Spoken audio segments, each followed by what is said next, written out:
Anita madam గారికి అంత మంచి పదవి ఇచ్చినందుకు మహిళలందరం కూడా చాలా ఆనందిస్తున్నాం. ఎందుకంటే ఆవిడ కష్టాల్లో ఎలాగైతే ఆవిడ ఇబ్బందులు పడ్డారో అలాంటి ఇబ్బంది పడకూడదని నారా లోకేష్ గారు ఆవిడకి అంత పెద్ద పదవి ఇచ్చినందుకు మమ్మల్ని అందరినీ కూడా ఆవిడ కంపెనీలో జాయిన్ చేసుకున్నందుకు మేము అందరం కూడా రుణపడి ఉంటాం.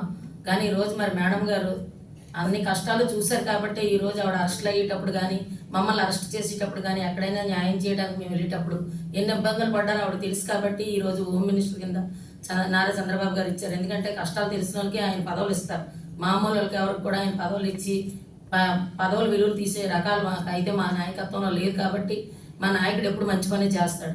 ఈరోజు మరి ఇలాగా అలాగే అని చెప్పేసి మాట్లాడే ప్రతి నాయకుడు కూడా విలువలు లేని నాయకులు అయితే మాట్లాడతారు. ఎందుకంటే మాకు ప్రజలు ఉమ్మడి మీద మాకు అందరికి కూడా న్యాయం చేశారు. బీజేపీ కానీ జనసేన కానీ టీడీపీకి కానీ ఓట్లేసి గెలిపించినందుకు ఎందుకంటే గెలిపించారు.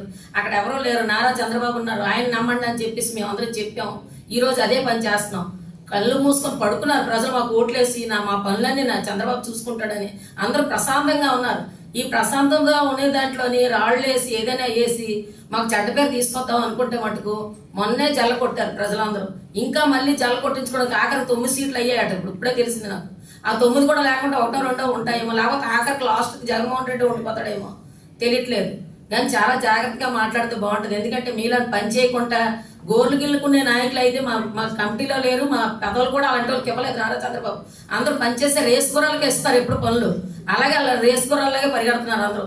మీరు పని లేని పాటలు టైంలు వేస్ట్ చేసి ప్రజలకు అందవలసినవన్నీ కూడా మీరు మర్యాద లేకుండా మాట్లాడితే ఎవరు ఊరుకోరు. ఎందుకంటే నాయకత్వం ఏంటో తెలియలేని వాళ్ళ మీరు మాట్లాడండి, తెలిసిన వాళ్ళ మాట్లాడితే మటుకు మళ్ళీ మీరే దెబ్బతింటారు. అందుకు తెలుసుకొని మాట్లాడతారని అనుకుంటున్నాను. పేరు పేరున నమస్కారం. మరి మీ మీడియా ద్వారాగా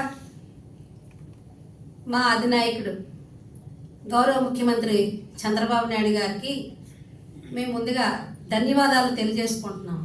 ఎందుకంటే ఇక్కడ ఉన్నటువంటి అత్యధికంగా మహిళల పక్షాన్ని నిలబడి మాతో పాటు పనిచేసి మహిళలందరికీ కూడా స్ఫూర్తిదాయకంగా నిలబడినటువంటి వ్యక్తికి ఈరోజు రాష్ట్రంలో మరి మా అనితా మేడం గారికి హోమ్ మినిస్టర్ ఇచ్చి గౌరవించినందుకు విశాఖపట్నం మహిళా విభాగం నుంచి మేము ధన్యవాదాలు తెలియజేస్తున్నాము. అలాగే మరి సీనియర్ నాయకులు మరి ఎప్పటి నుంచి ఉన్నటువంటి మా నాయకుడు మరి అయ్యన్న పాత్రుడు గారికి కూడా స్పీకర్ పదవి ఇచ్చి వారికి కూడా గౌరవమైన పదవి ఇచ్చినందుకు మరి ఇక్కడ లోకల్లో ఉన్నటువంటి మా పల్లా శ్రీనివాసరావు గారు రాష్ట్ర అధ్యక్షులు చేసినందుకు, అలాగే పార్లమెంటు పరిధిలో ఉన్నటువంటి విశాఖ జిల్లాకు సంబంధించిన నాయకులందరికీ కూడా గౌరవం ఇచ్చినందుకు వారికి విశాఖపట్నం నుంచి మేము ధన్యవాదాలు తెలియజేసుకుంటున్నాము. మరి అనిత గారు ఏదైతే మా మేడం గారు ఏదైతే చెప్పారో హోమ్ మినిస్టర్ నిన్న బాపట్ల జరిగిన ఇష్యూ దాని మీద మా సోదరి మాట్లాడారు. ఇప్పుడు రాగానే ఆమె ఒకటే అన్నారు, యువత పాడైపోతుంది, ఉద్యోగ అవకాశాలు లేని పట్ల గత ప్రభుత్వంలోని ఎంతమందికి ఉద్యోగాలు ఇచ్చారు, ఎంతమంది యువతి పాడైపోయారు, డ్రగ్స్ గంజాయి దానిపైన ఉక్కుపాదం పెట్టాలని ప్రతి ఒక్కరికి ప్రతి జిల్లాకి వెళ్ళి అనిత గారు ప్రతి దగ్గర కూడా పోలీసు యంత్రాంగంతో చర్చలు చేసి ఏ విధంగా వెళ్తే బాగుంటుందని ఒక దృఢ సంకల్పంతో ఆ వ్యక్తి పరిగెడుతూ పనిచేస్తున్నారు.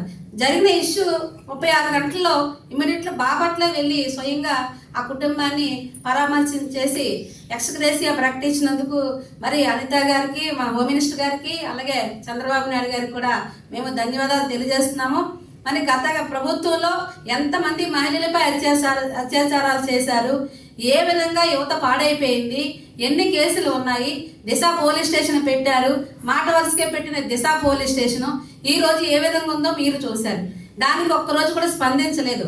దానిపై పోరాటం చేసినటువంటి అనిత గారు, హోమ్ మినిస్టర్ గారు చాలా కష్టాలు పడి పార్టీ అపోజిషన్ ఇంట్లో ఉన్నప్పటి నుంచి కూడా ఏ రోజు కూడా ఎవరిని కూడా రిలాక్స్ అవ్వకుండా బాబు గారు చెప్పిన దాని ప్రకారం అవిశ్రాంతంగా పోరాడుతూ ఈరోజు ప్రతి ఒక్కరిని కూడా గెలుపు అనే దాంతో చాలా సంతోషకరమైన వాతావరణంలో, పండగ వాతావరణంలోని మా యొక్క అధినాయకుడు గెలిచిన దానికి, ఈరోజు కూటమి ప్రభుత్వం గెలిచిన దానికి మేమందరం సంతోషంగా ఉన్నాము.